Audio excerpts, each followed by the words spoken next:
Before we begin, if you want the full continuation of these stories, more uncensored 18-plus Ancient BL content, extended scenes, and unlimited royal forbidden romance, you can join us on Patreon at SpicyAncientBL. YouTube does not allow us to show or monetize everything freely here, so the deeper and more intense versions are waiting for you there. You can find the link in the description and pinned comment. Have you ever wondered what it feels like to die? I can tell you. It feels like falling asleep on a train, the kind of heavy, vibrating sleep where the world just fades out. That was my first death, the modern one. The one with hospital monitors and sterile white ceilings. But my second death, the one I woke up into, that one was messy. When I opened my eyes, the first thing I felt was the biting, unforgiving cold of a winter storm, and the second was an agonizing, crushing pain in my chest. But the strange thing was, the pain wasn't mine. It belonged to the body I was currently occupying. I sat up, gasping for air, clutching the front of a thin, pathetic excuse for a silk robe. The room around me was dark, dusty, and smelled of old wood and despair. As my breathing slowed, the memories hit me. They poured into my mind like someone else's home movie playing on a broken projector.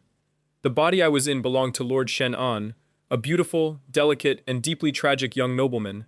He had been given as a political bride, a peace offering, to the Emperor of the Great Yan dynasty, a man named Zhao Tianze.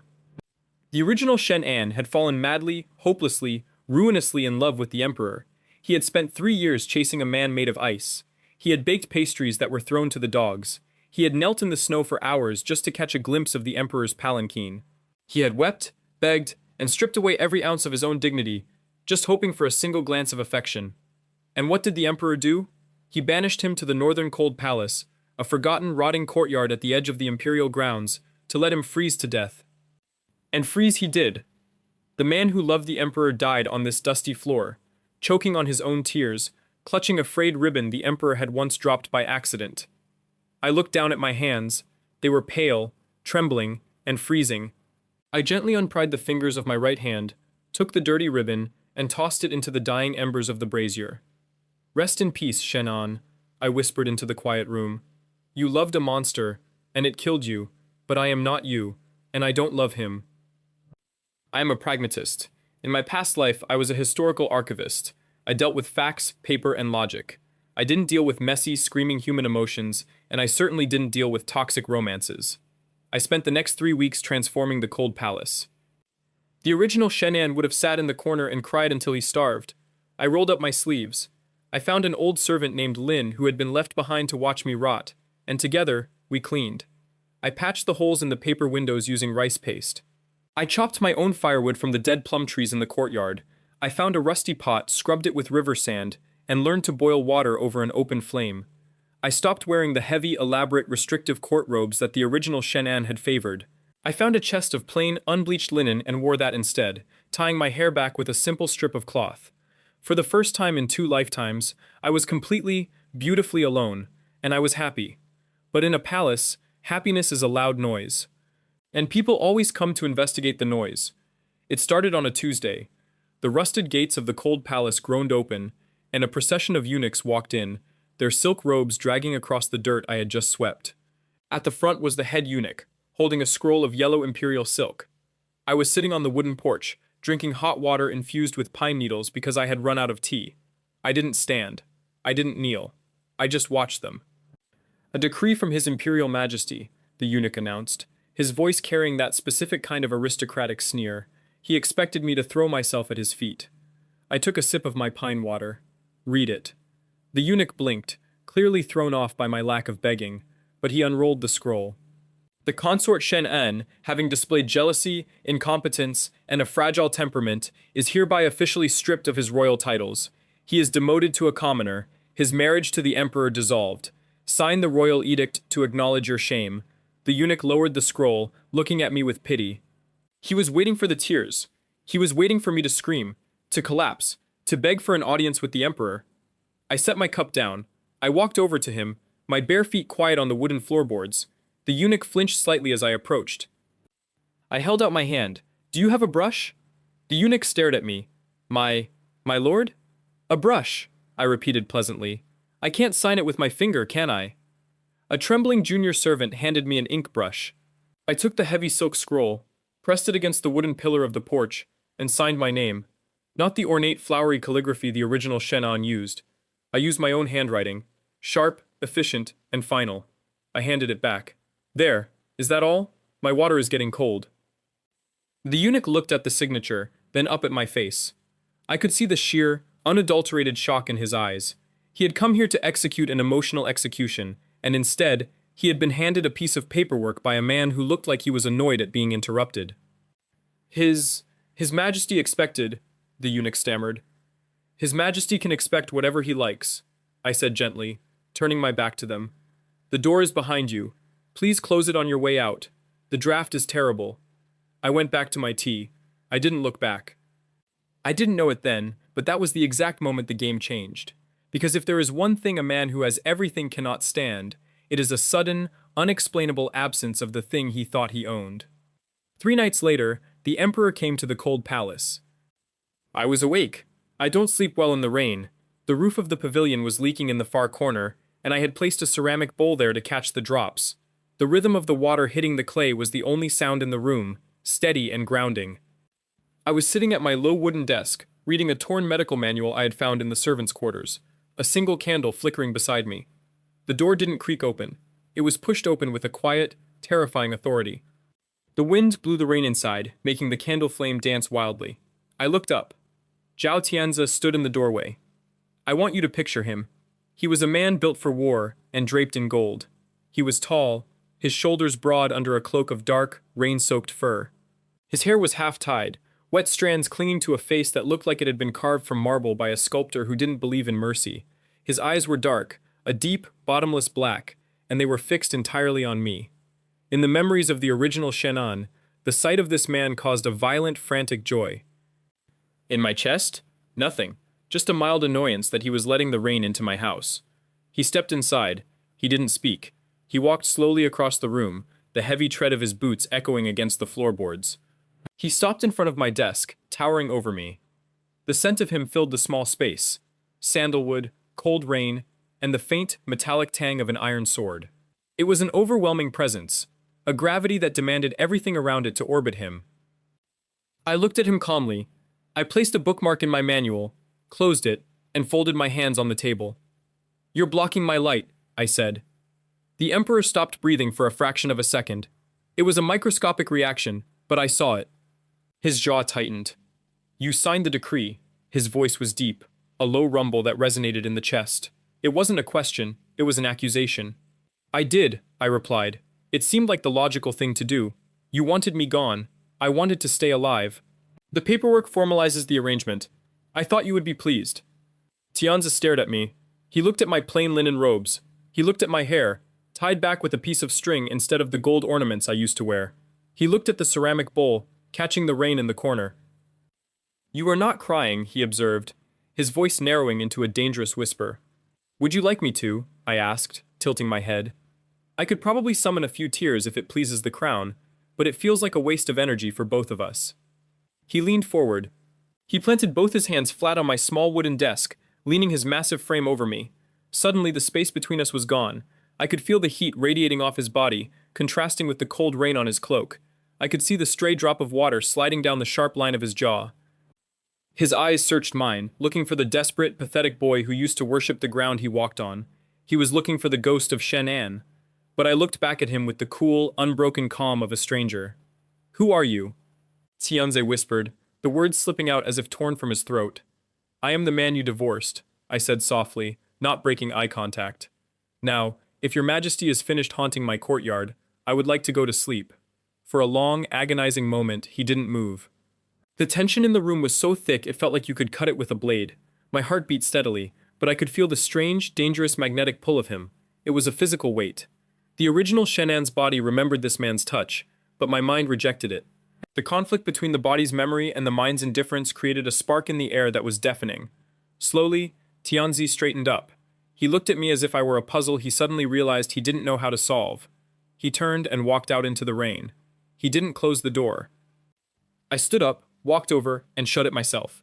I slid the wooden bolt into place, locking the Emperor of the World out in the cold. And if you are enjoying this forbidden royal tension, remember, the extended and uncensored 18+ continuation is available on Patreon at SpicyAncientBL. The link is in the description and pinned comment. You would think locking the Emperor out would lead to an execution. Instead, it led to an obsession. I noticed it in small things at first. The cold palace suddenly started receiving deliveries. A cart of high-grade charcoal arrived at the gate. A crate of fresh vegetables, untouched by frost. A heavy, beautiful winter quilt, woven from silver fox fur, left silently on my porch while I was tending the garden. I didn't send them back. I am not an idiot. I like being warm. But I didn't send a letter of thanks either. I treated the Emperor's gifts like weather, unpredictable, occasionally useful, but entirely out of my control. But Tianze was not a man who accepted being ignored. The spring festival arrived. It was a time when the entire imperial court gathered at the western hunting grounds for a week of banquets, archery, and political maneuvering. I was perfectly happy staying in my ruined courtyard, but a royal guard arrived with a carriage. It was an imperial summons. As a demoted commoner, I shouldn't have been invited, but the Emperor had specifically commanded my presence. When I arrived at the hunting grounds, the camp was a sea of vibrant silk, gold pavilions, and noblemen drinking wine. The moment I stepped out of the carriage, the entire camp went dead silent. I wasn't wearing court clothes. I hadn't bothered to dress up. I wore a simple, dark blue robe, my hair tied in a high, loose ponytail. I carried no weapons, wore no jade. But the whispers started immediately. They remembered Shen An as a weeping shadow, a pathetic boy who shadowed the Emperor.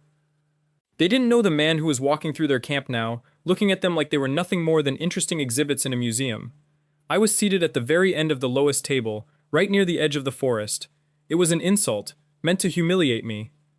I found it absolutely delightful. It was quiet, the view of the trees was nice, and no one bothered me. But someone was watching me. I could feel it. It was a heavy physical sensation, like a hand pressing against the back of my neck. I looked up, past the roaring bonfires, past the dancers, past the noblemen. Sitting on the golden throne at the head of the camp, Emperor Tianze was staring directly at me. He held a cup of wine in his hand, but he wasn't drinking. His dark eyes were fixed on my face, burning through the distance between us. The concubines beside him were trying to get his attention, laughing and pouring wine, but he didn't even look at them. He was entirely, violently focused on the man sitting in the shadows. I raised my cup to him in a slow, mocking toast, took a sip, and looked away. Later that evening, I left the loud banquet to take a walk by the river. The air was cool, smelling of crushed grass and night-blooming jasmine. The moonlight reflected off the water, creating a path of silver. I heard the snap of a twig behind me. I didn't turn around. I just stopped walking.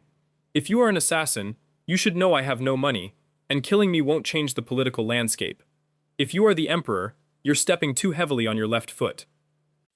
A low, dark chuckle vibrated through the quiet night. Zhao Tianze stepped out of the shadows of the trees. He had removed his heavy imperial crown. He was just wearing a dark martial robe, his chest partially exposed to the night air. He looked like a predator that had finally cornered its prey. "You have changed, Shen An," he said, stepping closer. "I died," I replied calmly. "Death tends to change a person's perspective." He stopped a few feet away from me. The proximity between us was dangerous. There was no one else around. Just the river, the dark trees, and the two of us. "You didn't look at me tonight," he said. His voice was lower than usual, carrying a strange, raspy edge. It sounded almost like a complaint. "I was looking at the roast duck. It was very well prepared," I said. Tianze closed the distance between us in a single, fluid motion. Before I could step back, his hand shot out and gripped my jaw. His fingers were hot, calloused from holding a sword, and his grip was firm, but surprisingly gentle. He tilted my face up to the moonlight. I didn't flinch. I just stared back into his dark, dangerous eyes. "You used to look at me like I was the sun," he whispered, his thumb brushing slowly against my cheekbone. The touch sent an involuntary shiver down my spine, a treacherous reaction from a body that still remembered him. "And you used to treat me like dirt," I replied quietly, my voice entirely steady. "The sun sets, Your Majesty, and people learn to walk in the dark." His eyes darkened. The air between us thickened, becoming heavy, suffocating, charged with a sudden, violent sensual tension. His gaze dropped to my lips, lingering there for a second too long. I could hear the slow, heavy rhythm of his breathing. I could feel the heat of his body pressing into my space, trapping me between him and the riverbank. For a terrifying, exhilarating second, I thought he was going to kiss me. I felt the dangerous urge to let him. But then, a sharp snap sounded in the trees. Tianze's expression changed instantly. The lover vanished, replaced by the warrior. His hand moved from my jaw to my waist, gripping me hard, and he violently pulled me against his chest. "Down," he hissed. A black arrow tore through the air, embedding itself in the tree trunk exactly where my head had been a second ago. Before I could process what was happening, 3 men in black masks dropped from the branches. Assassins. Tianze didn't hesitate. He pushed me behind him, drawing the long sword at his waist. The moonlight caught the steel. I watched as the Emperor of Yan turned into a demon of war. He moved with a brutal, terrifying grace, his blade cutting through the night. Blood splattered against the grass, but there were too many of them. More assassins were rushing out of the brush. One of them bypassed Tianze, raising a short blade directly at me. I didn't panic. I stepped to the side, letting the assassin's momentum carry him forward, grabbed his wrist, twisted it using a joint lock I had learned in a self-defense class in my past life, and shoved him into the river. When I turned back, Tianze had finished the rest. He stood breathing heavily, his sword dripping red onto the grass. He turned to look at me, his eyes wild, searching my body for wounds. "Are you hurt?" "No," I said, dusting off my sleeves. He walked over to me, dropped his bloody sword on the ground, and did something that shocked me to my core. He pulled me into his arms. It wasn't a calculated move, it wasn't an imperial command, it was desperate. He buried his face in the crook of my neck, his large hands gripping the back of my robes, as if he was afraid I would vanish into smoke. I could feel his heart hammering violently against my chest. "Your Majesty," I whispered, my hands hovering awkwardly in the air. "Shut up," he breathed into my skin, his voice shaking. "Just, for one moment, do not speak." I stood there in the moonlight, wrapped in the arms of the man who had killed the original owner of this body. The smell of blood, pine, and sandalwood surrounded me. And for the first time, I slowly, hesitantly, lowered my hands and rested them on his back. From that night on, the dynamic completely fractured. The Emperor no longer pretended he was just checking on a demoted consort. He was courting me. But it wasn't the courtship of a king. It was quiet, hidden, and deeply intimate. He began coming to the cold palace almost every night. He wouldn't bring eunuchs or guards. He would just appear at my door, wearing plain clothes, carrying 2 jars of wine or a rare book from the imperial library. We would sit on the wooden porch. Sometimes we didn't even talk. We just drank wine and watched the stars. But the tension between us was a living, breathing thing. It was in the way his eyes tracked my hands when I poured the tea. It was in the way he would casually shift closer to me, until our shoulders were brushing. It was in the long, heavy silences where the world faded away, and all that was left was the sound of his breathing and the heat of his gaze. I tried to keep my walls up. I reminded myself every day that this man was dangerous. He was a political mastermind. He was ruthless. But the problem was, the man sitting on my porch wasn't the Emperor. He was just Tianze, a man who looked at me like he was dying of thirst, and I was the only water in the world. One night, late in the autumn, the tension finally snapped. We were sitting inside. The fire in the brazier was burning low, casting deep orange shadows across the walls. Tianze was looking at a map, and I was reading a book. I reached across the small table to trim the candle wick. As I pulled my hand back, my knuckles accidentally brushed against his bare wrist. It was the lightest touch, barely a fraction of a second, but Tianze froze. He dropped the map. He reached out and caught my hand before I could pull it away. His fingers wrapped around mine, his grip firm, hot, and calloused. I stopped breathing. I looked up at him.